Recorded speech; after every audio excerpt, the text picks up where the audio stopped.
Welcome. So today we're going to be looking at basics of color grading in Premiere and using dynamic link to go to and from After Effects and Premiere. So there's a couple of different ways of going about it. We'll be going through simple methods, nothing too complicated, and more importantly we'll be taking our project from Premiere into After Effects and then back again. And it's a very useful process. It's not without its pitfalls and things to avoid, but for the most part it's going to be quite easy. So generally when you're going back and forth from Premiere to After Effects, it would be for very basic graphics, color grading, that kind of thing. So that's going to be it. So let's get stuck in. Okay, so I've got my edit here, and it's a bunch of athletes warming up, going for a run, doing some Pilates, kickboxing, and proving that he's champion of the world. So these are all stock clips. Some of them have come in with a bit of color grading. You can tell this is a fairly muted bit of footage in terms of color balance, except for his bright orange jacket. And it's the same here as well. The red at the base of her jacket there is quite punchy if there's an overcast day.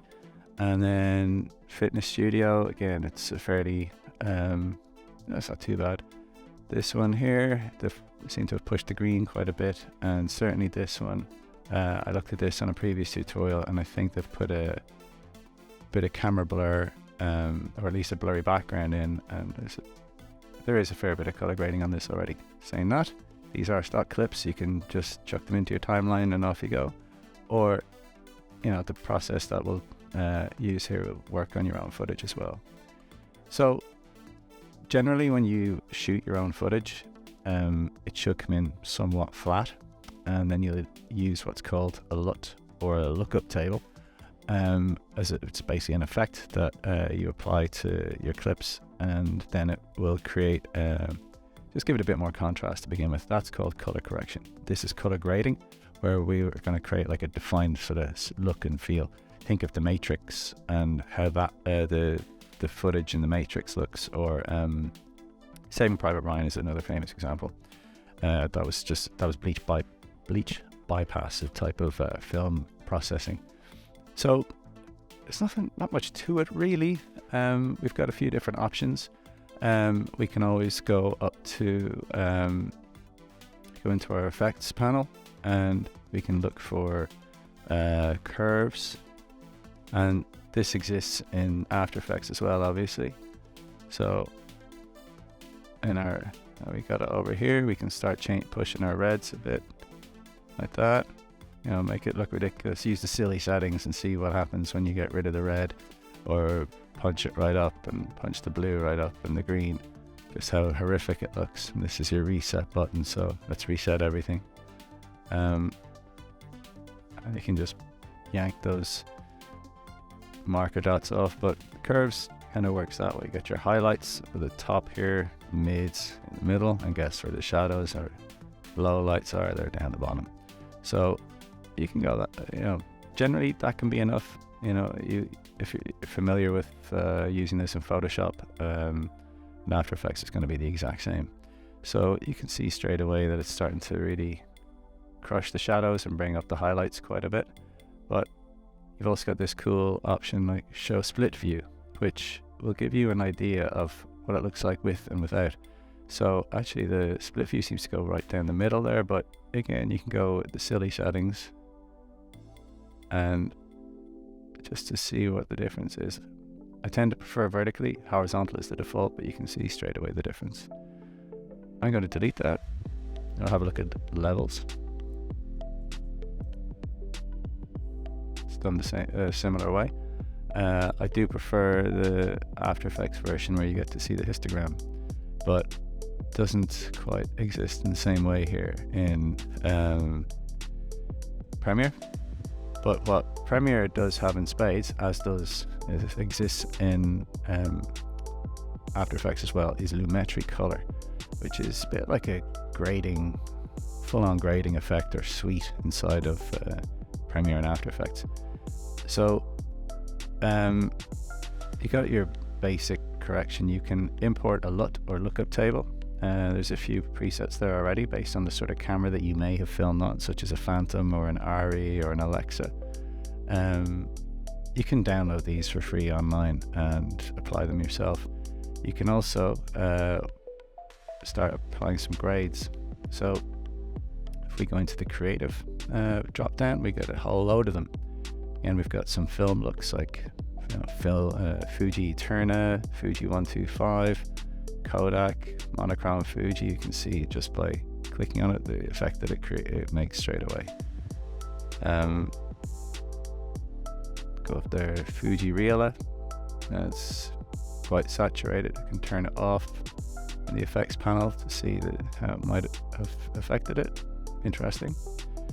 And sometimes that's going to be enough for you. You can go down, it's off the screen capture area, but there's a few other cool ones down there. Matrix Blue, that's going to look interesting. Yeah, Matrix Green, Mars.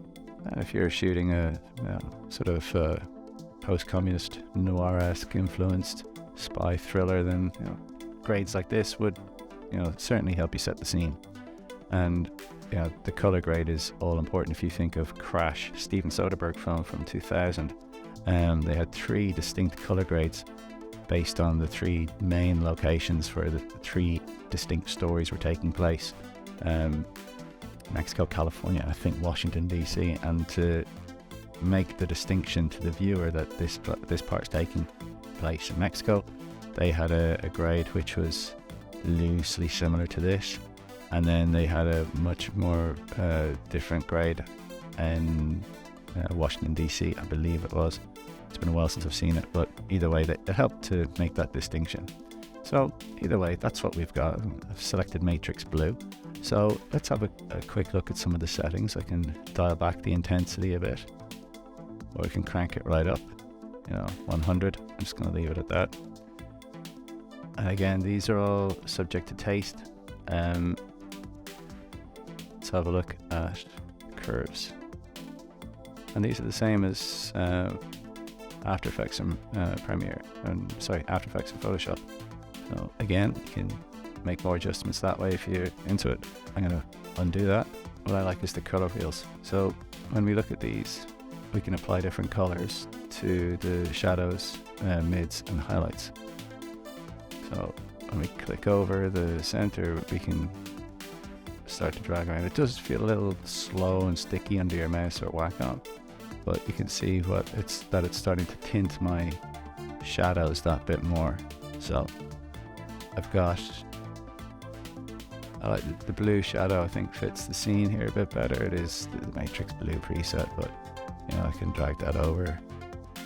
Green gives that effect, and red gives that, which doesn't really work for me. And we can do the same with the highlights and the mids. Subtle is the key, so it can look quite horrific if it's done overboard. And we also have secondary color wheels if you really need to get in there and adjust things on a much more granular level. Vignette is always kind of cool. So if you start again going with really daft settings like this, you'll see how it looks.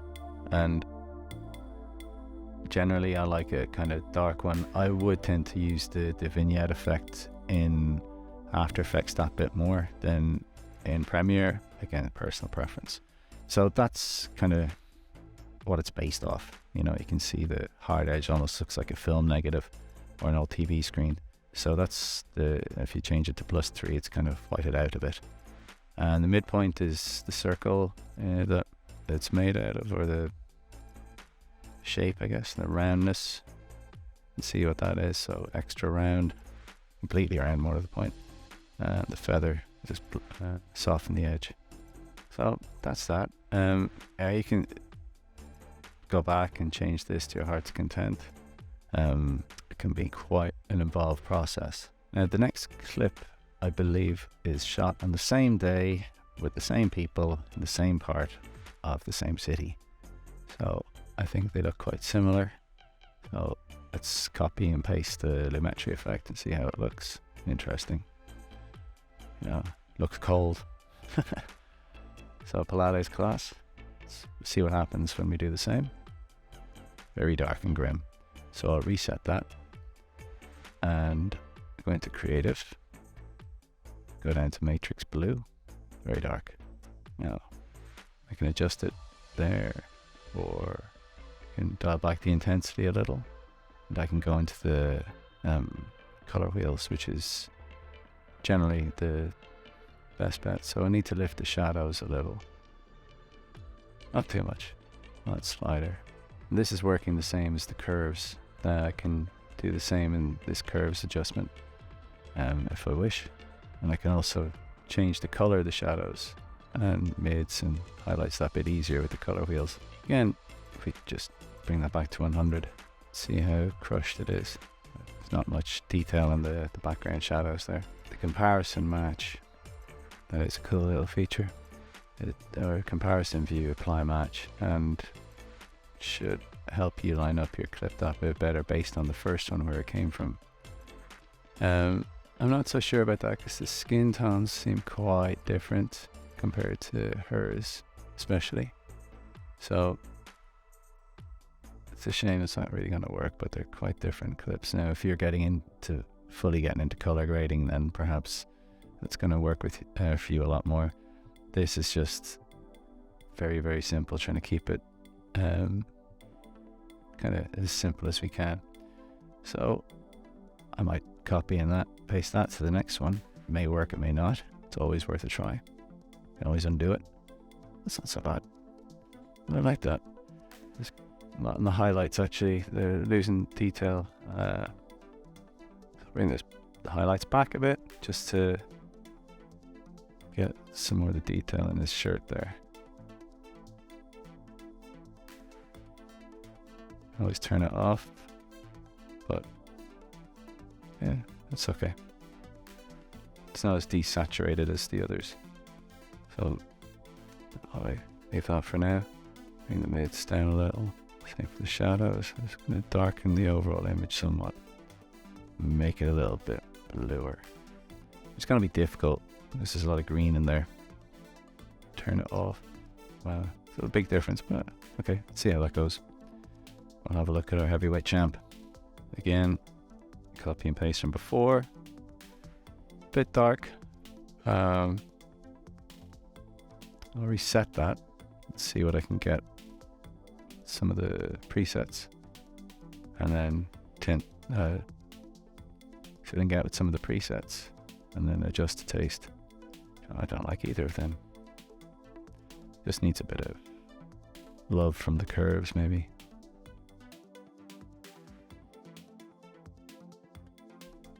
Push the red a little. Some more color into saturation into his shirt. Cool. So how does that look by comparison? It's very stylized look there.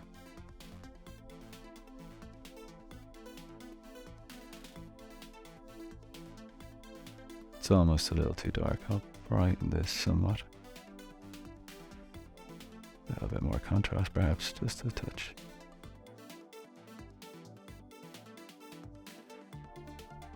Lovely. Okay, so that's our basic, very basic grade done. Should ideally be taking a bit longer than that. So let's save this and we'll take it into After Effects. In After Effects, there's two different ways to get your Premiere Pro project in, and they both give different results, and you will have different workflows with them. So the first way is to right-click in your panel, right-click, import Premiere Pro project. It'll take us to our project. It's called Sport Edit. Select sequences, all sequences. In this case, it's just the one called Sport Edit. Okay, boom. And it brings in all the clips that I was using in that particular clip.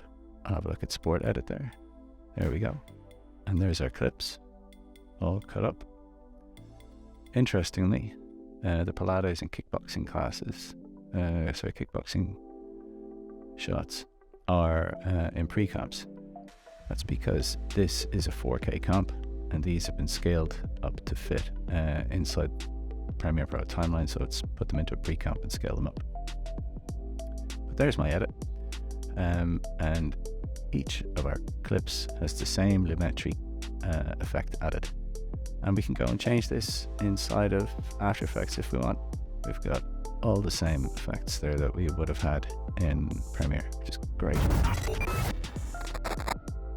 Okay, so I've added a bunch of text to my Sport Edit composition.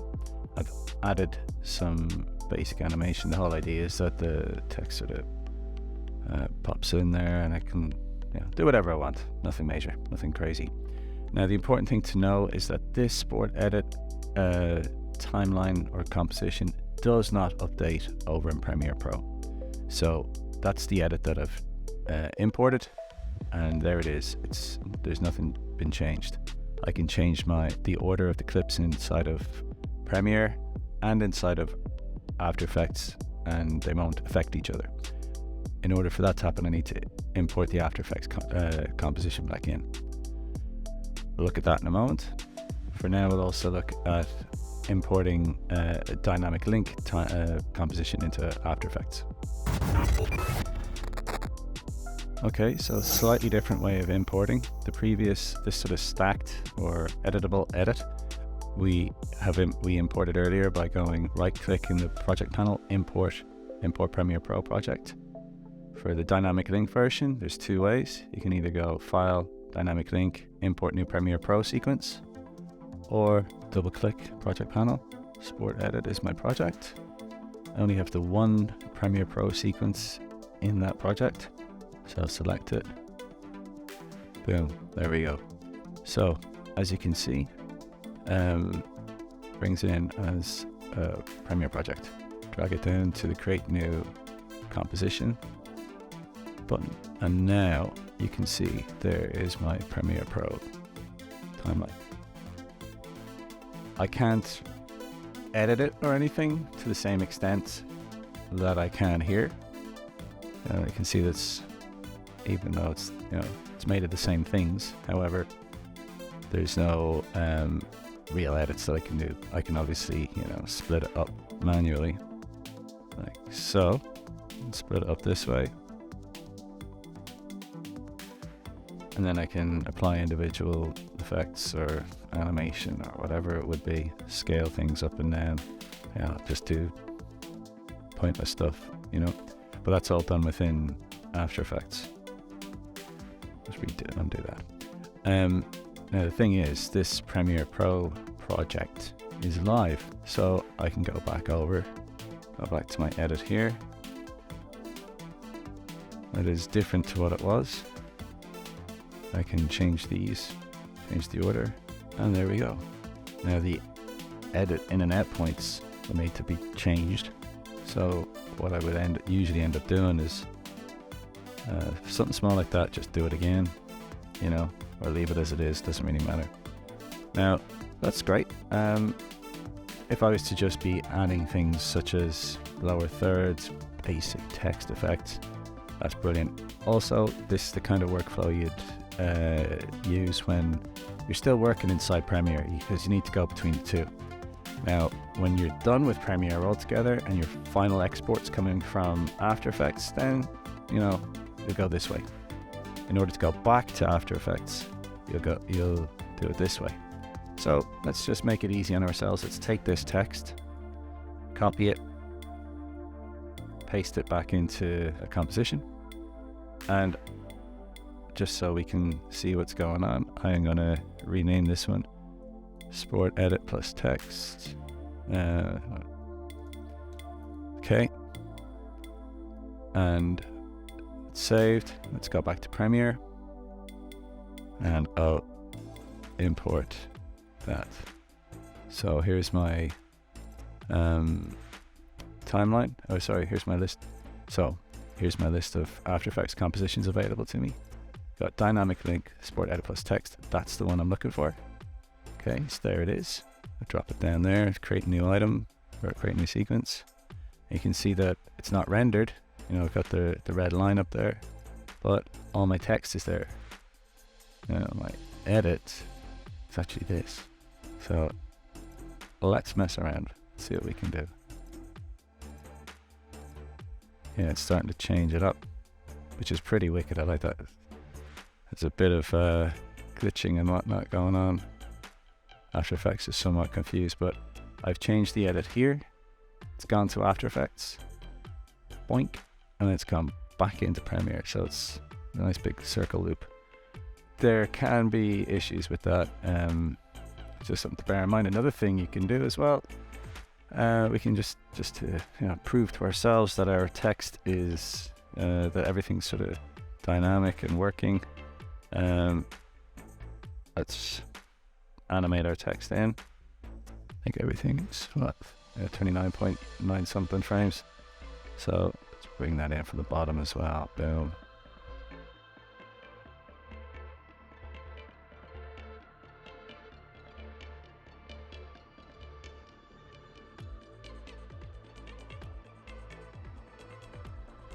So that's our dynamic edit there, which is this one.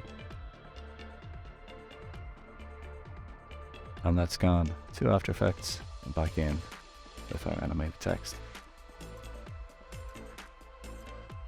Yeah, something like this, it's not without its issues. Like, you do have to render it properly from After Effects, so that can actually take quite a while.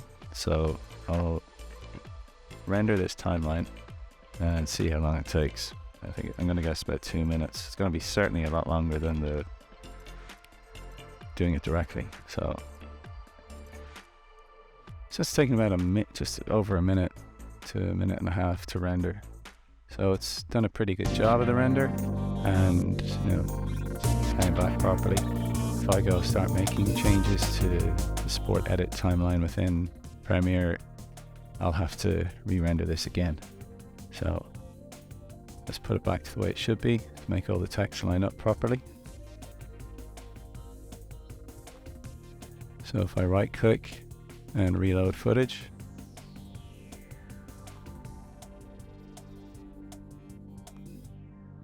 and everything, the edit is back to the way it should be. And let's have a look. Yeah, that's the way it should be. As we can see, this one's gone to After Effects. This one has come from After Effects. And again, I can re-render it. And the whole thing with dynamic link is it is supposed to make the round trip a lot easier. As I said at the start, it's not without its pitfalls, and you will run into certain things happening which you'd prefer didn't. It's not always going to be perfect, but it's really, really quite useful. So generally I tend to do it separately, but everybody works their own individual way. But normally I'd be finishing off everything in After Effects. This is generally what I would be doing, like taking this edit, it's all chopped up, I can rearrange it if I need. That tends to be it for me. I rarely have to go back.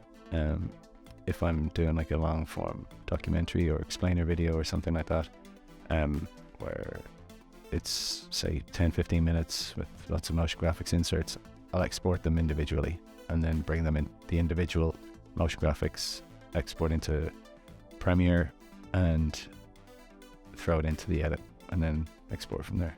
There's a whole lot of different ways of doing it, but it's really quite easy. Cool. All right. Well, hopefully that's been of use to you. Hopefully you've learned something and you're able to incorporate dynamic link and whatnot into your projects. It's really, really useful when you learn how it works, and it'll save you a lot of time. And just be wary that there's certain things that you have to bear in mind. But yeah, that's it. Okay, nice one. We shall leave it at that for the moment, and I'll talk to you in the next one. Cheers.